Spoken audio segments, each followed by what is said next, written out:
লাল মাটি, বাবা বলছে লাল মাটি, বাঁকুড়ার লাল মাটি না, মাটি। এই মাটিকে ভালো হতে হবে। বাবা যদি বীজ হয়, মা যদি ক্ষেত্র হয়, বীজটা বপন করা হলো, মাটি যদি আগাছা কুগাছাই ছেয়ে যায়, সে মাটির ফসল জীবনে ভালো হবে না।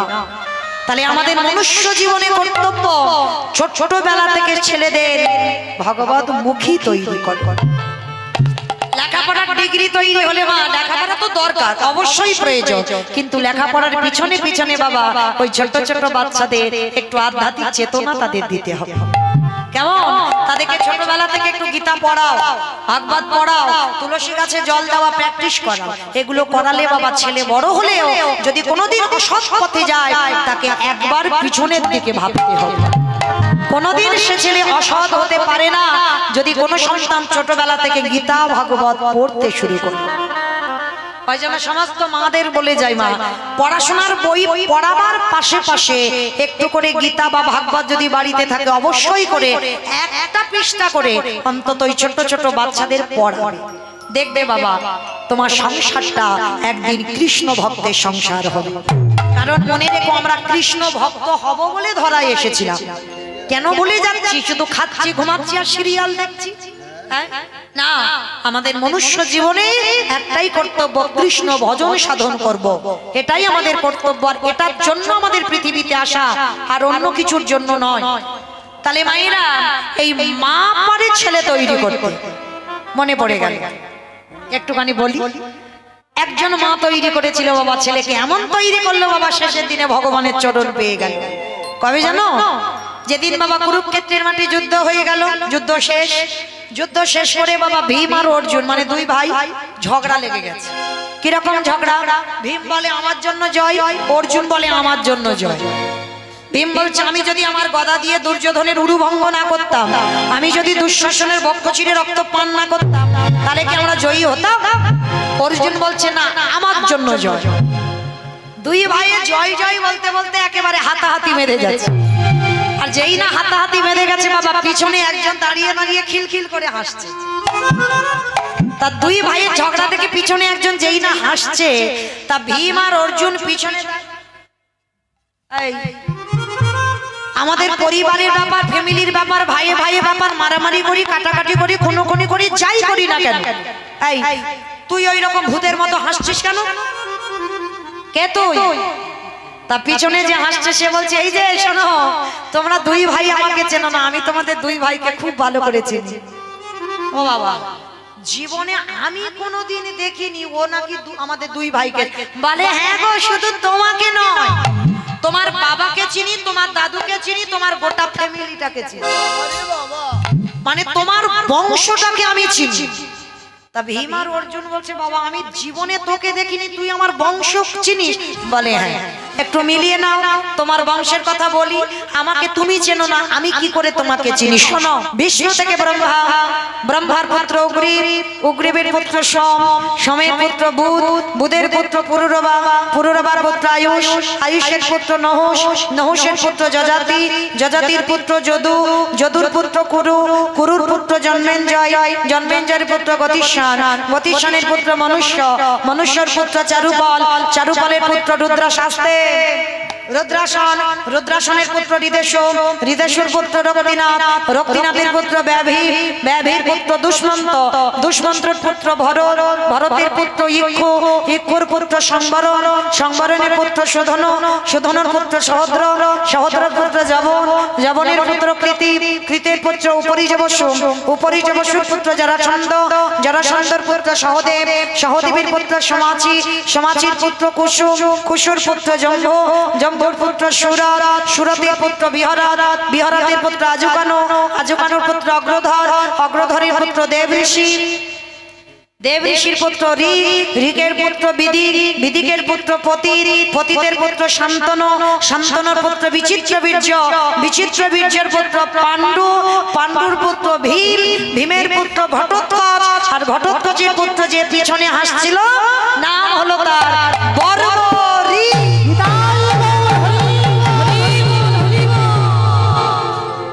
এত বড় বংশের ছেলে, তার পিছন থেকে বর্বরী বলছে, ও দাদু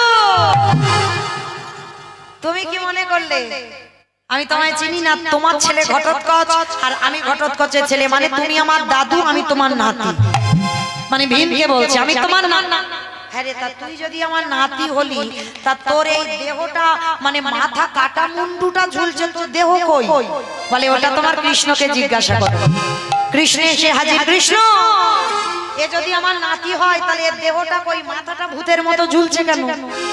তা কৃষ্ণ বলছে শোনো ভীম আর অর্জুন, তোমরা সবাই তো আনন্দ করতে করতে যুদ্ধে যাচ্ছিলে, আর যেদিন যুদ্ধে যাচ্ছিলে তোমার নাতি বর্বরিক আমার রাস্তা অবরোধ করেছিল।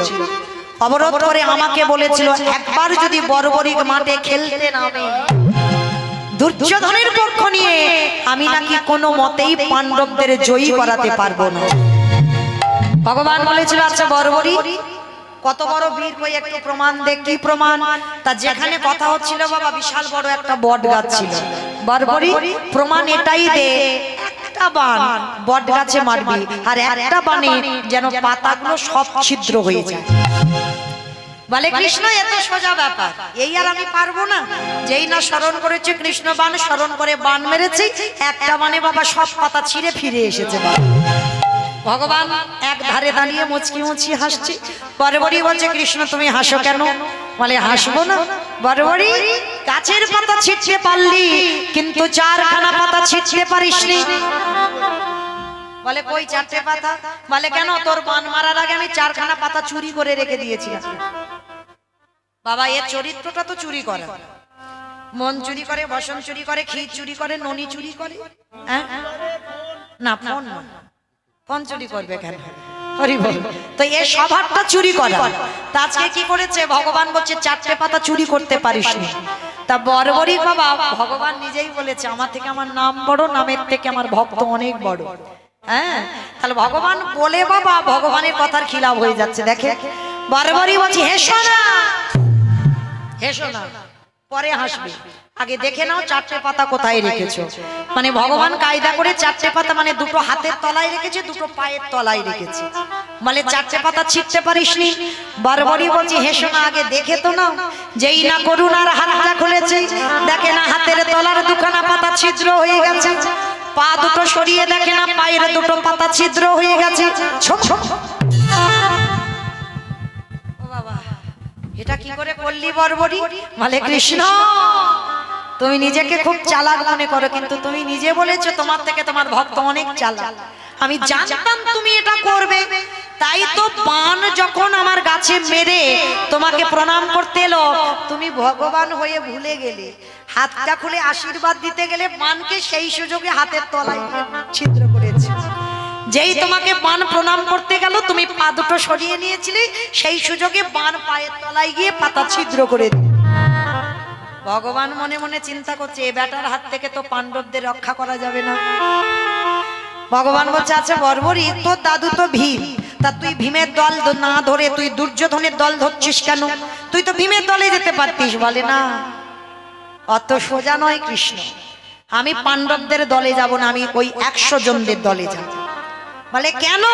বলে কেনর কথা এখন বলতে পারবো না, সময় যদি হয় আমি কোনো না কোনো দিন তোমাকে বলবো। তা ভগবান বলে এ বেটা মাঠে নামলে তো পাণ্ডবরা জয়ী হবে না, এর এত ক্ষমতা বর্বরীকে, তাহলে একে এখানেই শেষ করতে হবে। ভগবান বলছে বর্বরী তাহলে তুই যে এত বড় বীর একটু আমার সঙ্গে যুদ্ধ কর। এটা ভগবানের কায়দা, তাই না? দেখেন এক পক্ষ হয়ে আর এক পক্ষকে হারিয়েছে ভগবান, তাই না? ভগবান জগৎকে শিখাচ্ছে যে পক্ষে ধর্ম থাকবে সেই পক্ষের জয় হবে হবে, আর যে পক্ষে ধর্ম নাই, যে পক্ষের অধর্ম হয় সে পক্ষের বাবা জীবনে কোনোদিন জয় হয় না। হবে জয়, সাময়িক জয় হবে, কিন্তু তার পতন অনিবার্য হবেই হবে। তো আজকে লক্ষ্য করে দেখেন ভগবান কিরকম শিক্ষাটা দিচ্ছে বাবা। এ জগতে রাজনীতি কেউ জানতো না, ওই বেটা মহাভারতে শিখিয়েছে এক পক্ষ হয়ে আর এক পক্ষকে হারাবে। আজকের ইচ্ছা করে বর্বরীকের সঙ্গে যুদ্ধ করছে, আর যুদ্ধ করতে করতে বাবা আজকে সুদর্শন চক্রকে আহ্বান করে ভগবান ওই সুদর্শন চক্র দিয়ে বর্বরীকের মস্তকটাকে ছেদন করে দিল। আর যেই না মস্তকে ছেদন করে দিল কাটা মুন্ড ছটফট করছে আর কৃষ্ণ কৃষ্ণ বলে কাঁদছে। ভগবান ছুটে গিয়ে বর্বরিকের কাটা মুন্ডুটা তুলে নিয়েছে। হ্যাঁ রে, কেন বললি না তুই কৃষ্ণ ভক্ত? যদি বলতিস আমি তো তোকে মারতাম না।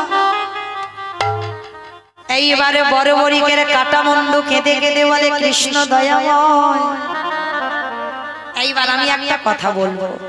তুমি আমার কাছে প্রশ্ন করেছিলে, আমি আমার ভীমি দাদুর দলে না ধরে দুর্যোধনের দলে কেন ধরলাম জান? হে কৃষ্ণ দয়াময়, আমার মায়ের নাম হলো কামকালিকা। বর্বরিকের মায়ের নাম কামকালিকা, আবার অনেকে বলে মৌরবী। যেই কামকালিকা সেই মৌরবী।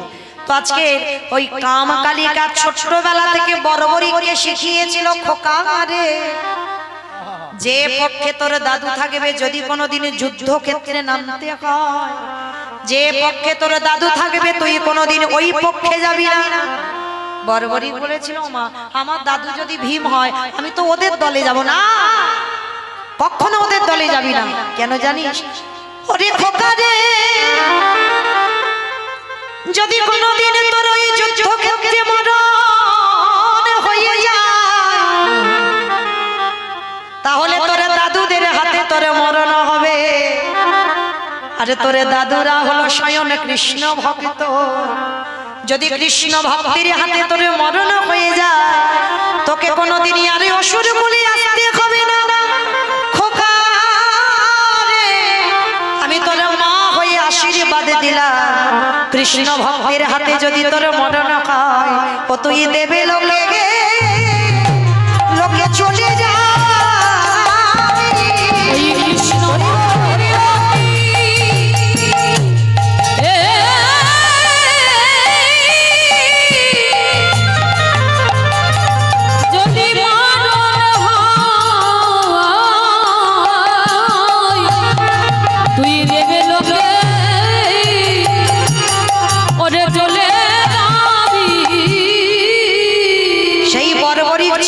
কৃষ্ণ একটা মনের ইচ্ছা ছিল, কুরুক্ষেত্রের যুদ্ধ দেখব। বাবা শুধু সঞ্জয় দেখেনি, দেখেছিল বর্বরিকের কাটা মুন্ডুটা।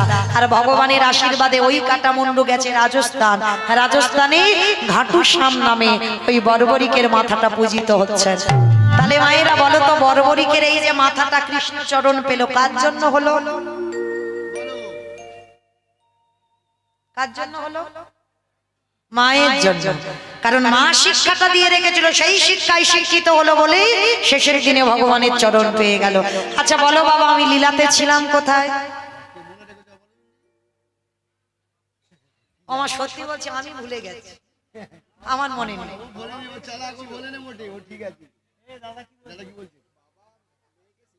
হ্যাঁ, বাবা মেয়েটাকে শেখাচ্ছিল। বেশ খোকা, মেয়েটাকে শেখালো, মা যা কিছু খাবি যা কিছু করবি আমার রঘুপতিকে দিয়ে খা।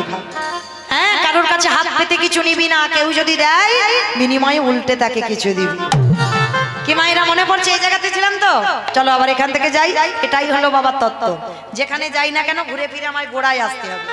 আর এখানে একটু ওখানে একটু বলতে বলতে বাবা নিচে আমার জায়গায় আসি না, তাহলে এটা কীর্তন নয়। কারণ আমি যেখানে যাই না কেন ডালপালা ঘুরতে ঘুরতে আবার আমাকে গোড়ায় আসতে হবে। এটাই হলো তথ্য। তো চলেন আজকের আমরা সবাই, এই মেয়েটা বাবার সঙ্গে কিছুদিন কাটাতে কাটাতে ভগবান এমন একটা দিন এনে দিল, হঠাৎ 3 দিনের জ্বরে দৈব দুর্ঘটনায় হীরা চণ্ডালের মৃত্যু হয়ে গেল। চিরজন্মের মতো বাবা হারালো। 6 বছর বয়স সবরই। দিন চলবে কি করে? মতঙ্গ সাধুরা ওই পঞ্চবটির বনে একাধারে থাকে। ওই সাধুরা প্রসাদ পেয়ে যেগুলো উচ্ছিষ্ট বেশি হয় নর্দমায় ফেলে দেয়, সবরই ওইগুলো গুড়িয়ে গুড়িয়ে খায়। একদিন মনে মনে চিন্তা করলো, সবরই এটা তো পাপ, এটা তো অন্যায়, আমি তো না বলে খাচ্ছি, কিন্তু বিনিময়ে আমি যদি কিছু করতে চাই আমি চণ্ডালিনী বলে কিছু করতে দেবে না, তাহলে আমাকে করতে না দিই আমি চুরি করে সাধু সেবা করব। অমাইরা ছোট্ট একটা 6 বছরের মেয়ে চুরি করে সাধু সেবা করবে কি করে গো? দিনের বেলা মেয়েটা বাড়িতে থাকে, রাত্রে বেলা করে জঙ্গলে যায়। আর জঙ্গলে গিয়ে কি করে জানো? শুকনো শুকনো কাঠ কুড়ায়, আর কাঠ কুড়িয়ে ওই কাঠ রান্নাঘরে দেয়। আর সাধুরা অজান্তে সবরীর কুড়ানো কাঠ কাঠে তারা রন্ধন করে প্রসাদ পায় আর এতে হয়ে যায় চুরি করে সাধু সেবা। তো আজকের বাবা একটা দুর্ঘটনা ঘটে গেল। কিরকম? মেয়েটা জানে না যে আজকের দিনটা ওর শেষ দিন, আজকের দিনে ও ধরা পড়ে যাবে। প্রতিনিয়ত এরকম করতে থাকে কিন্তু কেউ ধরতে পারে না। আজকে সবরই জঙ্গলে কাঠ কুড়িয়েছে, কাঠগুলো মাথায় নিয়ে আসছে সাধুদের আশ্রমে রাত্রিবেলা। একেবারে বলে রে, একেবারে বল রে, মাইরা একটু উলুধ্বনি দাও। একেবারে বলে রে আমার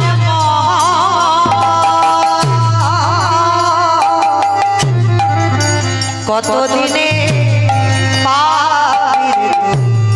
সাধুর শেষ মাইরা উলুধ্বনি।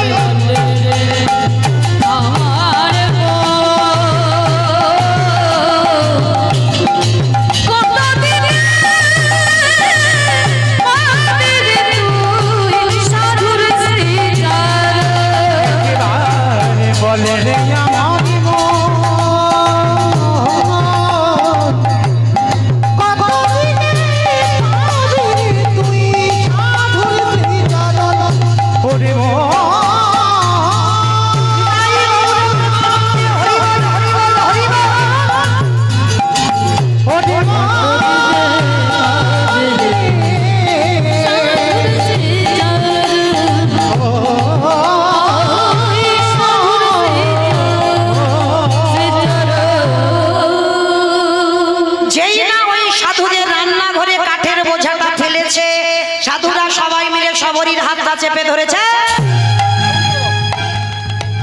কে তুই? নাম কি, থাকিস কোথায়, বাড়ি কোথায়, বাবা মাকে, কিসের জন্য এখানে এসেছিস? ও তার মানে রোজ রোজ তুই কাঠগুলো দিস আর আমরা কুল কিনারা পাই না? সত্যি করে বল তোর পরিচয় কি? মেয়েটা কাঁপতে কাঁপতে বলে উঠল, আমার নাম হলো সবরী। ও তুই সেই হীরা চন্দ্রালের মেয়ে না? গো, একটা নিজ জাতি, একটা ছোট জাতের মেয়ে হয়ে ওর পুরানি জ্বালানিতে আমরা রন্ধন করে প্রসাদ দেখাচ্ছি মজাদারা। ছোট জাতের মেয়ে।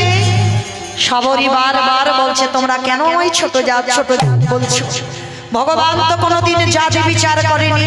ভগবান বারবার বলেছে, মুচি হয়ে শুচি হয় যদি কৃষ্ণ ভজে, শুচি হয়ে মুচি হয় যদি কৃষ্ণ তজে। কেন তোমরা আমাকে ছোট জাত বলছো? তবে রে, এইটুকু মেয়ের কাছ থেকে শিক্ষা নেব। দেখাচ্ছি ওই জ্বালানি কাঠ নিয়ে টেনে নিয়ে সবাই মিলে বেত্রাঘাত করলো সবরীকে। দূর হয়ে যা, বেরিয়ে যা, দয়াময়।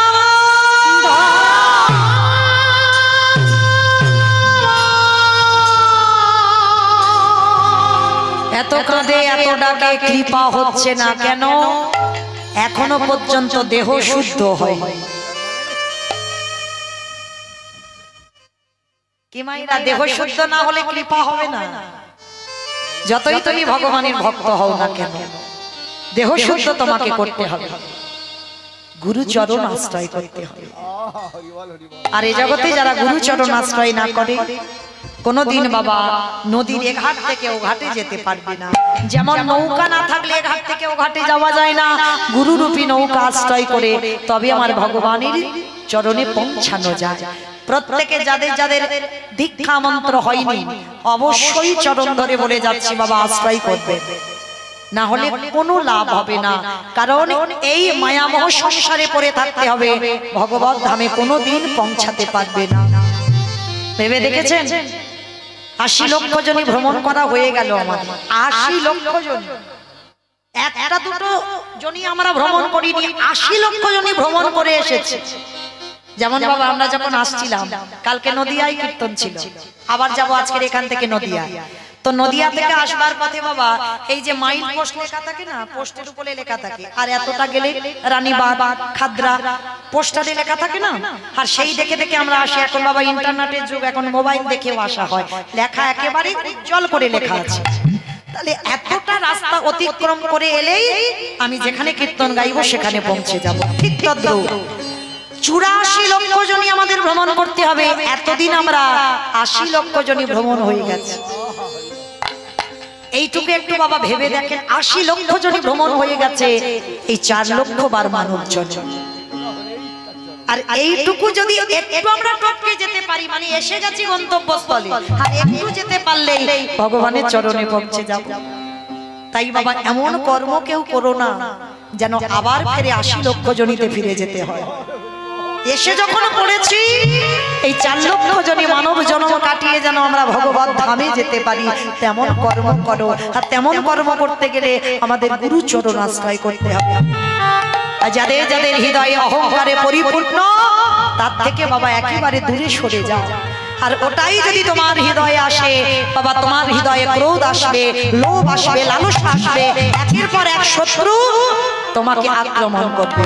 আর যতই আক্রমণ করবে আবার তোমাকে ফিরে যেতে হবে ৮০ লক্ষ জনিতে। ফিরতে হবে না বাবা, আর মনুষ্য করে এসে যাও। তাই বুঝতে শেখো, বোঝার চেষ্টা করো। তো আজকের বাবা জগৎ সংসারে সবরীকে মানলো, আর ওদের মধ্যে একজন সাধু ছিল যার নাম হচ্ছে রামানন্দ স্বামী, সবরীর দীক্ষা গুরু। রামানন্দ স্বামী সবরীকে নিয়ে বলছে, আয় মা, আজ আমি তোকে দীক্ষা দেব। সবরী স্নান করতে নেমেছে সরুজুর ঘাটে। যে ঘাটে নেমেছে ওটা হচ্ছে মতঙ্গ সাধুদের ঘাট। সাধুরা বলে বলেন, হায় হায় হায় হায় গো, একটা চণ্ডালিনী আমাদের ঘাটে নেমেছে। দীক্ষা মন্ত্র নিয়ে স্নান করতে নেমেছে। সবাই চণ্ডালিনী বলে। দীক্ষা মন্ত্র নেওয়ার পর সবরী অভিশাপ দিয়েছিল, এই মতঙ্গ সাধুরা আমাকে ছোট জাত বলে। আজকে আমি অভিশাপ দিলাম, এই সরুজুর জল হয়ে যাবে অপবিত্র। আজকে থেকে এই জল দেব সেবায়, শিব সেবার কাজে লাগবে না। এই জলে কৃমিকীটে পরিণত হোক। এই জল নীল ছিল, লাল হয়ে যা। এই জলের তীরে কুকুরে প্রস্রাব করে দিয়ে। এইবার দেখতে দেখতে দিন চলে যায়, মাস চলে যায়, বছর চলে যায়। জঙ্গল থেকে ফল পাড়ে। মায়েরা আপনাদের আমাদের মতো ভক্ত নয়, একেবারে আলাদা। আমরা বলি না মা, ভগবান এঠো জিনিস দিলে খায় না, তাই না? তবে খাবে বটে, এই কথা ভেবে জানো বাবা তোমরা গদগদ হয়ে যেও না। আমরা খাচ্ছি আর ভগবানকে দিচ্ছি, হ্যাঁ? অত সোজা নয়। তোমার সেই ভজন শক্তিটাকে অর্জন করো। শ্রীদাম সুদাম দাম বসুদামের এঠো মুখের ভিতরে ফল দিয়ে দিয়েছে, পিঠে পায়েস দিয়ে দিয়েছে, ভগবান মুখটা চেপে ধরে গাল থেকে বের করে খেয়েছে। তা বলে কি তোমার আর আমার হবে? না, সে ভজন শক্তিটাকে অর্জন করতে হবে, তবে তো ভগবান তোমার উচ্ছিষ্ট প্রসাদ পাবে। সবরী প্রত্যেক দিন জঙ্গলে ঘুরে একটা করে ফল খায়। খেয়ে খেয়ে দেখে যেটা টক, যেটা তিতো সেটা নিজে খেয়ে নেয়, আর যেটা সুস্বাদু মিষ্টি ফল খেয়ে অর্ধেক করে দেখে, আর ঝুড়িতে করে মিষ্টি ফলগুলো রেখে দেয়। কেন? এই হলো ভালোবাসা। ভালোবাসা মানে কি শুধু নিজে ভালো থাকবো, নিজে সুখে থাকবো না। আমরা তো স্বার্থপর গো মা। শুধু তুমি দাও, ছেলের রেজাল্ট ভালো হোক, ছেলের একটা চাকরি হোক, 5 কিলো হরিলুট দেবো, বাতাসা, এগুলো চাওয়া। ভগবানকে লোভ দেখাচ্ছে। একটা কথা ভেবে দেখো তো, ভগবান কি তোমার মনের কথা জানে না? তুমি লোভ দেখাচ্ছ। জোড়া পাঁঠা বলি দেবো, বাতাসার হরিলুট দেবো, তুমি লোভ দেখাচ্ছ। ভগবান ভক্তের মুখের কথা শুনে না, অন্তরের কথা শুনে। ভগবান বলে লোভ দেখাতে হবে না, শুধু ডাকার মতো ডেকে যা, সময় হলে আমি ফল দিয়ে দেব। শুধু ডাকার মতো, আর কিছু করতে হবে না, কোনো মানতের দরকার নেই, শুধু নয়নে জলে আমায় ডাক। আজকে সবরীর মনে একটা ভয়, বাবা এই যে অর্ধেক করে ফল খাচ্ছে কেন? মনে একটা ভয় কেন? ছোটবেলা থেকে হীরাচন্দ্র শিখিয়ে রেখেছে রামচন্দ্রের শত্রু তো রাবণ। কি বাবা, তাই তো? রামচন্দ্রের শত্রু রাবণ। প্রথম আসতেই বলেছো না, তাহলে এখন হ্যাঁ বলছো কেন? প্রথমেই তো বললে না শত্রু নয়, তাহলে এখন বলছো কেন শত্রু? আমি বলছি বলে না। হীরাচন্দ্র সবরীর বাবা মাথায়তে ঢুকিয়ে দিয়েছে রামের শত্রু রাবণ, আর সেই জন্য ভয়ে পড়ে সবরী ফলগুলো খায়। কেন? যদি আমার রাবণ কোনো ফলের মধ্যে বিষ দিয়ে দেয়, আর যদি সেইটা খেয়ে আমার রামচন্দ্রের প্রাণ চলে যায়, তাহলে মরণ যদি হয় আগে আমি মরি, আমার প্রভু যেন ভালো থাকে। কে গো? তাহলে রাবণ যদি ভালো হয় রাম রাবণের যুদ্ধ হলো কেন? রাম রাবণের যুদ্ধ হয়েছিল দুটো কারণ। প্রথম কারণ, যখন আমার এই সীতামাকে চুরি করতে এসেছিল রাবণ কোন রূপ ধরেছিল? কোন রূপ? সাধু। অমাইরা আর বেশিক্ষণ নয়, 10 মিনিট পরে আপনাদের ঘুমানোর বিছানা করে দেব। 10 মিনিট একটু ধৈর্য ধরো। জানি বড্ড ঠান্ডা পড়েছে, তাই না? আর বাঁকুড়ার দিকে আরো ঠান্ডাটা বেশি লাগছে। ঠান্ডা নেই? ঠান্ডা যাই হোক, তো একজন ভক্ত অন্তত ভগবানের অধরামৃত এই যে হরি নাম সংকীর্তন পান করতে করতে ঠান্ডা চলে গেছে। রাধে। আমার 10 মিনিট একটু ধৈর্য ধরে বসো, কেমন? তো এই যে বাবা সীতামাকে যখন চুরি করতে এসেছিল রাবণ তখন সাধু বেশ ধরেছিল। এইটা ছিল আমার রামচন্দ্রের সব থেকে বড় রাগ। রাবণকে বলেছিল, রাবণের জগতে এত রূপ ধরে বাড়ছিল, তুই সাধুদের মুখে চুনকালি লাগালি কেন? আর এটাই ছিল বাবা সব থেকে বড় রাগ। এর জন্য যুদ্ধ। আর একটা কি কারণ, কিসের জন্য যুদ্ধ? আচ্ছা বাবা এই জায়গাটা একটু ভাববেন। সীতামা বলেছিল, প্রভু হরিণ ছুটে যাচ্ছে, হরিণটাকে ধরে দাও। জানো তো সোনার হরিণ, যারা রামায়ণ শুনেছেন বা পড়েছেন, সোনার হরিণ ছুটে যাচ্ছে। সীতামা বলছে রামচন্দ্রকে, হরিণ ছুটে যাচ্ছে, আমায় ধরে দাও। আচ্ছা বাবা এই জায়গাটা একটু ভাবি। একটা বাচ্চা ছেলেকে জিজ্ঞাসা করো, আরে সোনার হরিণ ছুটতে পারে? সোনার হরিণ হাঁটে? সে বাচ্চা মানুষ কিন্তু বলে দেবে সোনার হরিণ ছোটে না, সোনার হরিণ হাঁটে না। তাহলে বাচ্চার থেকে কি ভগবান আরো বাচ্চা? সীতামা বলল আর আমার রামচন্দ্র ছুটে গেল হরিণ ধরতে। কি মাতাই না, হরিণ ধরতে গেল না?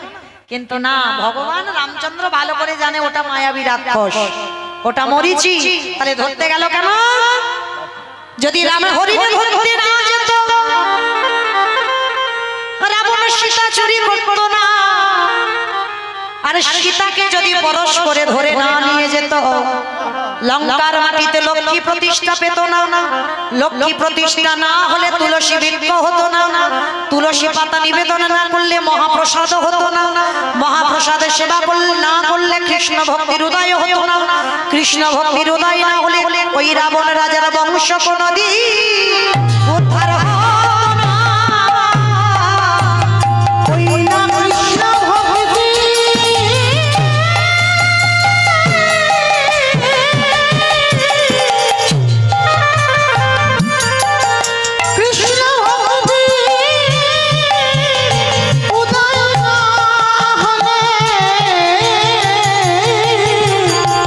রাবণ রাজার বংশ কোন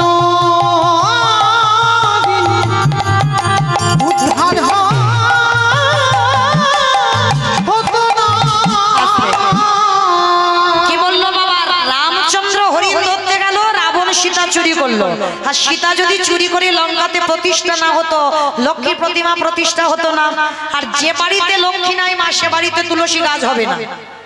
এইটা কিন্তু বাবা একটা খুব দামি কথা বলে যাচ্ছি। দেখবেন যে বাড়ির আশেপাশে তুলসী গাছ নাই, বাড়িতেও তুলসী নাই, বসাবে আর মরে যাবে। মনে রেখো সে বাড়িতে লক্ষ্মীর যাতায়াত নাই। ওই জন্য যতবার তুমি তুলসী গাছ পোথো ততবার মরে যায়। আর যে বাড়িতে আশেপাশে শুধু তুলসী গাছ ভরপুর, মনে রেখো সেই বাড়িতে লক্ষ্মী প্রতিষ্ঠা আছে। রাবণ যেদিন সীতাকে নিয়ে গেল লক্ষ্মী প্রতিষ্ঠা পেল, তুলসী গাছ হলো। আর তুলসী বৃক্ষ হলো, তুলসী পাতা প্রসাদে দেওয়া হলো, মহাপ্রসাদ হয়ে গেল। আর মহাপ্রসাদ যখনই রাবণ সেবা করলো কৃষ্ণ ভক্তির উদয় হয়ে গেল। আর উদয় হলে বংশ উদ্ধার করবার জন্য, কুলটাকে উদ্ধার করবার জন্য আজকে রাম রাবণের যুদ্ধ। আজকের বাবা এই রাম রাবণের যুদ্ধ, যাতে রামচন্দ্রের শত্রু রাবণ এটা জানতো সবরই, আর জেনে বাবা ওই ফলগুলো খায়, যেটা মিষ্টি ফল। আজ ঝুড়িতে করে সবরই মায় আমারে গুছিয়ে রাখে। দিনে গেল, মাসে গেল, বছর চলে গেল, সবরই এসে গেল বার্ধক্য দশা। আমাইরা চুল পাক ধরেছে, চামড়া আলগা হয়েছে, দন্ত পড়ে গেছে, কোমরও ভেঙে গেছে। এইবার সবরই লাঠি ঠুকে ঠুকে হাঁটে, চুলগুলো পেকে সব সাদা, তবু অপেক্ষা করে বসে আছে কবে আমার রঘুপতি আসে। প্রভু অন্তত জীবনকালে যদি দেখা না দাও, অন্তত মরণকালে তুমি আমায় দেখা দিও। বসে বসে কাঁদছে। রঘুপতি রামচন্দ্র লক্ষ্মণকে হাতটা ধরে এসে দাঁড়িয়েছে, শবরীর দরজায় এসে ডাকছে, শবরী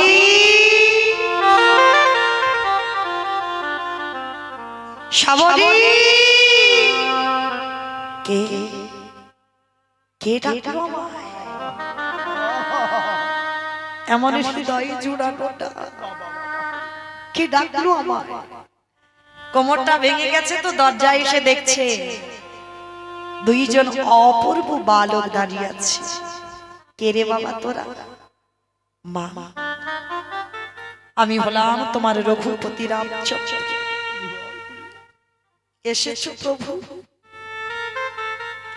যখন এলে তখন আমার চলবার ক্ষমতা নেই। এসো আমার দুয়ারে এসো। তাড়াতাড়ি করে ঘরে ডেকেছে গো, বসবার জায়গা দেবে, ঘরে কিছু নাই। ছুটে গেল জঙ্গলে, শুকনো পাতা গুড়িয়ে এনেছে, পাতা পেতে দিয়েছে, বসো।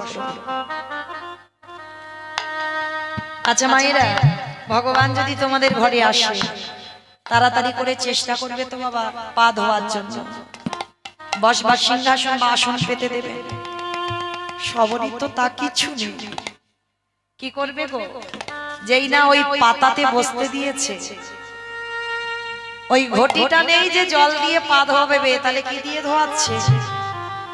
ওই রামচন্দ্রের চরণ যুগল বক্ষে লয়ে আজ নয়নের জলে দিয়ে ওই রামচন্দ্রের চরণ দুখানা ধৌত করে দিল।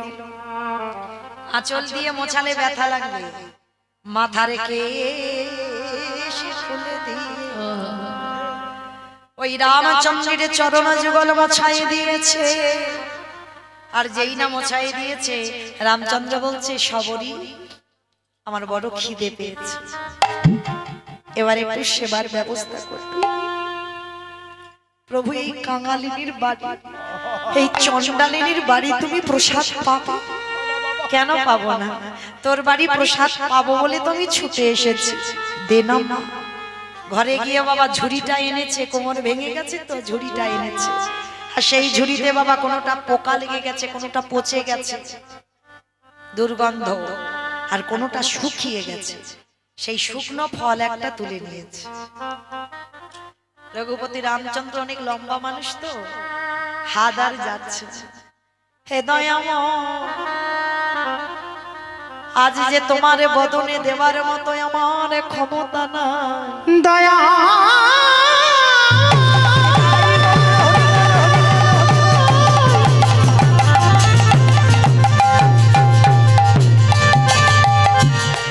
বলো বলো কি দিয়ে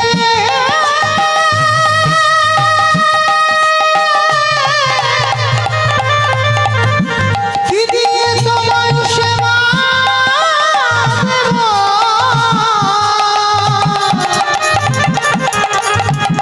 প্রভু আমার বলিতে কিছু না, ওগো তুমি যে ভক্তি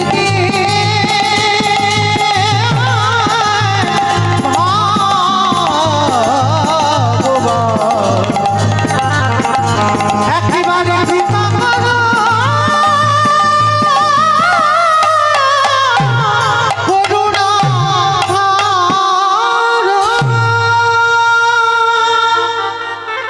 হে দয়াময়,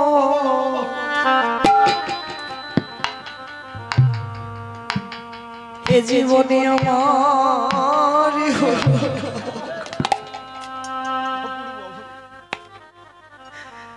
তোমার চরণে আমার নিবেদন। তুমি একেবারে কাঙালিনীর হাতে প্রসাদ সবরীর চোখের জলে আমার রামচন্দ্রের চরণ যুগল ধৌত হয়ে যায়। ওরে সবারই রে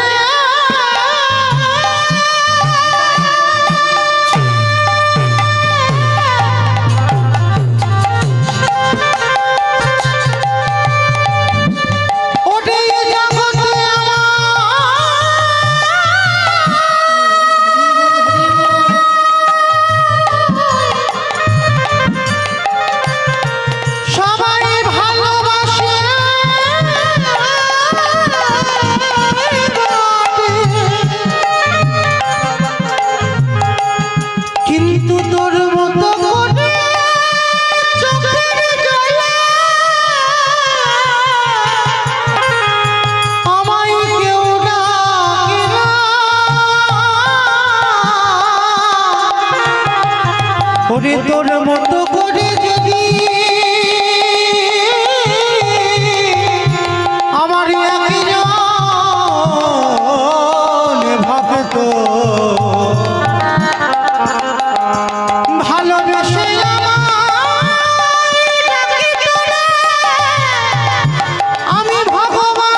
ভক্তের যখন হাত যায় না ভগবান তখন নিচু হয়ে দাঁড়ায়।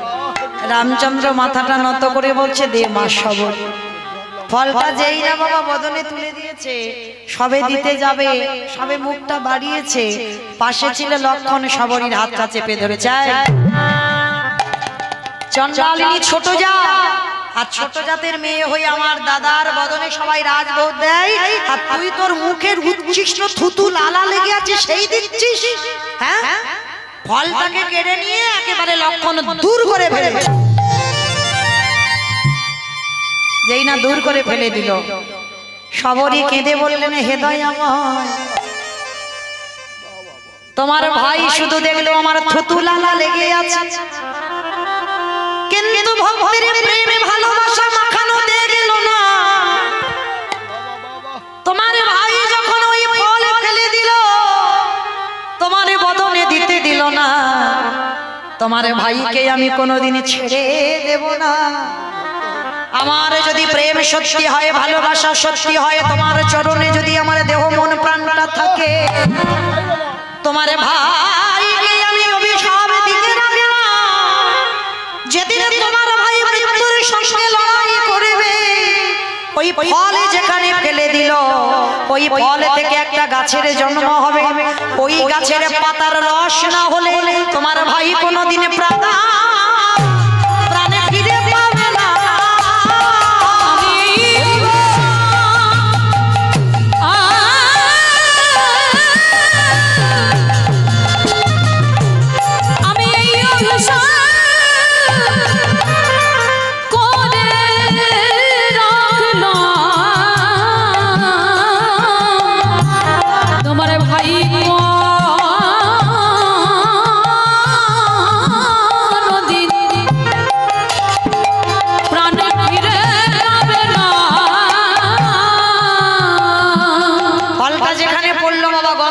পর্বতে, আর ওই ফল থেকে একটা গাছের জন্ম হলো বিশল্য করলি পাতা। যেদিন লক্ষণ শক্তিশালী পড়ে গেল, সুসেন বৈদ্য বলেছিল রাম বিশল্য করলি পাতা আনতে হবে। কে যাবে? ভক্তপ্রবর বীর হনুমানকে পাঠানো হলো। বেটা পাতা চিনতে পারেনি, পর্বত সমেত চাগিয়ে এনেছে। আর যখনই পর্বত চাগিয়ে এনেছে, রাম বলল হ্যাঁ হনু তুই কি করেছিস? বলে প্রভু চিনতে পারিনি কোনটা বিশল্য করলি পাতা। তা যেই না পর্বত রেখেছে বাবা, আমার রামচন্দ্র আর সুসেন বৈদ্য গিয়ে পর্বতে ওই বিশল্য করলি পাতা এনেছে। আর এনে পাতার রস নিগড়ে লক্ষণের বদনে দিচ্ছে। আর যখনই বদনে দেয়, লক্ষণ প্রাণে ফিরে পেয়ে দাদা রামচন্দ্রের দিকে দেখেছিল। দাদা তুমি যদি মনে করতে কিসের প্রয়োজন ছিল বিশল্য করলি পাতা? লক্ষণ তো জানতো তুমি যদি মনে করতে তাহলে আমাকে বাঁচিয়ে দিতে পারতে। তাহলে কি দরকার ছিল এই হনুমানকে পাঠানো, সুসেন বৈদ্য গিয়ে আবার খুঁজে আনবে বিশল্য করলি পাতা? রামচন্দ্র বলেছিল ভাই রে, এই জগতে সংসারে আমি বারে বারে বললাম আমি ভক্ত বড় ভালোবাসি। ভক্তই আমার মাতা পিতা, ভক্তই আমার গুরু, ভক্তই আমারে রেখেছেন আমার বাঞ্ছা কল্পতরু। ভক্ত যেদিন সেবা দেয় সেদিন সেবা পায়, ভক্ত যেদিন সেবা না দেয় সেদিনই আমি উপবাসে যাই। জনমে জনমে আমি ভক্তের চরণের দাস হয়ে থাকতে চাই। মনে পড়ে এই সবরীর থুতু লালা লেগেছিল বলে আমায় খেতে দিলি না, কিন্তু ভাই চেয়ে দেখে একবার তোরে পানি। সেই সবরীর থুতু লালা লেগে থাকা ফল থেকে যে বৃক্ষের জন্ম হলো, সেই সবরীর মুখের থুতু লালা আজ তোরে বদনে দিতে হলো। সেদিন লক্ষণ বলেছিল দাদা গো, আজই আমি জেনে গেলাম তুমি ভক্ত বড় ভালো বলে প্রভু।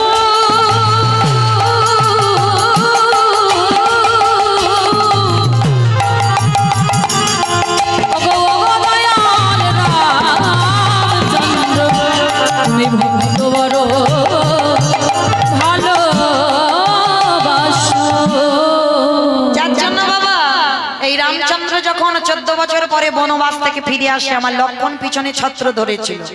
যারা রামায়ণ পড়েছেন দেখেছেন জানবেন ছাতা ধরেছিল, আর ছাতাটা ধরে বারবার রামচন্দ্র সিংহাসনে বসেছে আর লক্ষ্মণ বারবার ঘুমিয়ে কিছুতে দাঁড়াতে পারছে না। রামচন্দ্র রেগে গিয়ে বলেছিল, ভাই এতদিন পরে আমি ফিরেছি, আমি রাজ সিংহাসনে বসছি আর তুই দাঁড়িয়ে দাঁড়িয়ে ঘুমাচ্ছিস? বলে দাদা গো, আমি 14 বছর ঘুমাই নাই। 14 বছর তুই ঘুমাসনি? বলে না দাদা, কারণ তোমাকে পাহারা দেবার জন্য নিদ্রা দেবী যতবারই আমার নয়নে আসতো, আমি নিদ্রা দেবীকে বলতাম, ওরে নিদ্রা, যেদিন আমার জ্যেষ্ঠ সিংহাসনে বসবে সেদিন তুই মনের আনন্দে আমার দেহে ভর করিস, সেদিনই জানোই আমি সুখের নিদ্রায় নিদ্রিত হই, কিন্তু 14 বছর আমার চোখে আসবি না। দাদা 14 বছর আমি ঘুমাইনি, শুধু ঘুমাইনি নয়, 14 বছর আমি ফল খাই, 14 বছর আমি নারী বদন দেখিনি। 14 বছর নারী বদন দেখিসনি? বলে সীতা তো কাছে ছিল। বলে দাদা সীতা মা ছিল তো কি হয়েছে, দাদা আমি চরণ ছাড়া দেখি না গো। বলি শোনো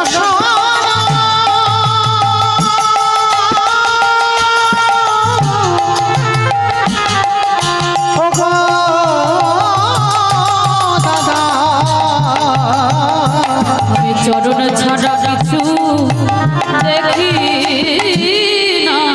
ওই জন্য বাবা মনুষ্য জীবনে প্রত্যেকের কর্তব্য, যদি কোনোদিন নারী দেখো, নারীর বদন দেখবার আগে তার চরণ দর্শন করতে হয়, আর চরণ দর্শন করে যদি তার বদন দেখো সেটা বাবা পাপের ভিতরে পড়ে না, আগে তার চরণ দেখতে হবে তারপরে তার বদন দেখতে হবে। লক্ষ্মণ বলেছিল, আমি চরণ ছাড়া বদন কোনোদিন দেখি না 14টা বছর। বলে আরে ভাই তাহলে 14 বছর ঘুমাসনি, 14 বছর নারী বদন দেখিসনি? বলে 14 বছর খাই হলো। বলে ফলগুলো কই, তোকে যেগুলো দিতাম কই? বলে দাদা চলো দেখবে, চলো 14 বছরের ফল বাবা কিছু খাইনি লক্ষ্মণ, বায়ু সেবা করেছিল, কারণ লক্ষ্মণ 14 বছর ব্রহ্মচর্য পালন করেছিল, একনিষ্ঠ ভাবে ব্রহ্মচর্য পালন, বায়ু সেবা করেছিল। আর আস্তে 14 বছর ফল খাইনি। বলে ফলগুলো কই? বাবা ফলগুলো এনেছে, প্রজাদের দ্বারা ফলগুলো এনেছে বাবা, গুছিয়ে গুছিয়ে রেখে দিয়েছে, একেবারে হিসাব পেয়ে গেল বাবা 14টা বছরের ফল। কিন্তু দেখা গেল হিসাব করে 7টা ফল কম পড়ে যাচ্ছে। কিরে তার মানে 7 দিন চুরি করে খেয়েছিস? বলে দাদা গো 7 দিন আমি তো ফল আনতেই যাই নাই। 7 দিন ফল আনতে যাসনি? বলে না দাদা একবার হিসাব করে দেখো, যেদিন আমার পিতা দশরথের মৃত্যু সংবাদ এলো সেদিন, যেদিন আমার শেল বাঁধল বক্ষে, আমি লক্ষ্মণ শক্তিশালী বললাম সেদিন, আবার যেদিন মায়া সীতা দ্বিখণ্ডিত হলো সেদিন, যেদিন ইন্দ্রজিৎ বধ হলো সেদিন, যেদিন ময়রাবণ পাতালে নিয়ে গেল সেদিন, যেদিন নাগ পাশে বন্দী ছিল সেদিন, যেদিন আমাদের ওই ইন্দ্রজিৎ বধ হলো। দাদা এই জগৎ সংসার মাঝে যে কদিন আমি ফল আনতে যাই নাই, সেই কটা দিনের ফল বাকি রয়ে গেল। আর যে কটা দিনের ফল বাকি রয়ে গেল, ও দাদা হ্যাঁ রে ভাই, তাহলে আমি যে রোজ রোজ তোকে বলতাম তুই ফল ধর, তুই খাসনি? বলে দাদা তুমি প্রতিদিন বলতে লক্ষ্মণ ফল ধর, কোনদিন তো বলুনি লক্ষ্মণ তুই ফল সেবা কর। ভাই দেখেছো এ জগতে একটা ভাই এরকম দেখাতে পারবে? ধরতে বলেছে তো ধরেছে, খেতে বলেনি খাই, এইরকম ভাই আছে? তা সেই লক্ষণ ছিল তেমন ভাই। তখন রামচন্দ্র বলেছিল, ভাই আমি ভক্ত বড় ভালোবাসি, তাই সেই শবরীর ফল তুই আমায় খেতে দিলি না। শবরীকে বলল, শবরী আমার ভাইয়ের জন্য আমার ফল খাওয়া হলো না, তবে আমি খাবো এর পরের জন্মে, যেদিন তুই মথুরায় জন্ম নিবি তোর নাম হবে মালিনী। শবরী মালিনী হয়ে এলো, ফল বিক্রি করে। আর আমার ওই রামচন্দ্র এলো ভগবান কৃষ্ণচন্দ্র হয়ে, যখন গোকুলে হামাগুড়ি দিয়ে দিয়ে আসে, আর ওই ফলবালি কি করেছিল, ফল বিক্রি করতে এসেছিল। মালিনী এসে বলেছিল, গোপাল ফল কিনবি? ফল দিয়েছিল, আর ফলটা দুষ্টু ছেলে গোপাল খাচ্ছে, আর মালিনী বলেছিল কি রে পয়সা দে। গোপাল বলেছিল পয়সা হবে না, আমি দিচ্ছি তোমার। দুমুঠো ধান এনে ফলবালির আঁচলে দিয়েছিল, আর ওই ধান বাড়িতে গিয়ে মালিনী দেখেছিল সোনার ধানে পরিণত হয়েছে। তাহলে ত্রেতা যুগে শবরীর হাতের ফল আমার রামচন্দ্র খাইনি, খেয়েছিল দাপর যুগে কৃষ্ণ অবতারে মালিনী হয়ে যেদিন এসেছিল মথুরা। ফল বিক্রি করতো, সেদিন মনোবাসনা পূর্ণ করেছিল। শবরী বলল প্রভু, ভগবান বলছে শবরী তোর চরণটা সরজুর জলে দে, তোর চরণ না পড়লে পবিত্র হবে না। যেই না শবরী চরণ দুটো দিল, সঙ্গে সঙ্গে জল পবিত্র হয়ে গেল। সেই দিনে হতে জলে পবিত্র যে হলো, সেই দিনে হতে জল পবিত্র যে হলো। আজ অনুধ্বনি হরিধ্বনি করিতে লাগল, আজ অনুধ্বনি হরিধ্বনি করিতে লাগিল। জয় রাহ, জয় রাহ, জয় রাহ, জয় রাহ, জয় রাহ, জয় রাহ। জয় রাহ, জয় রাহ। আসছে রামচন্দ্র বললেন শবরী সাক্ষাতে আমায় দর্শন করলি। শবরী বলল প্রভু একবার তোমার সেই গুণানন কীর্তন গাই, সীতারামে ভজলে বনুয়া। একবার সীতারামে ভজলে মনুয়া, অনুধ্বনি মাইরা সীতারামে ভজলে মনুয়া, একবার সীতারামে ভজলে মনুয়া। আজ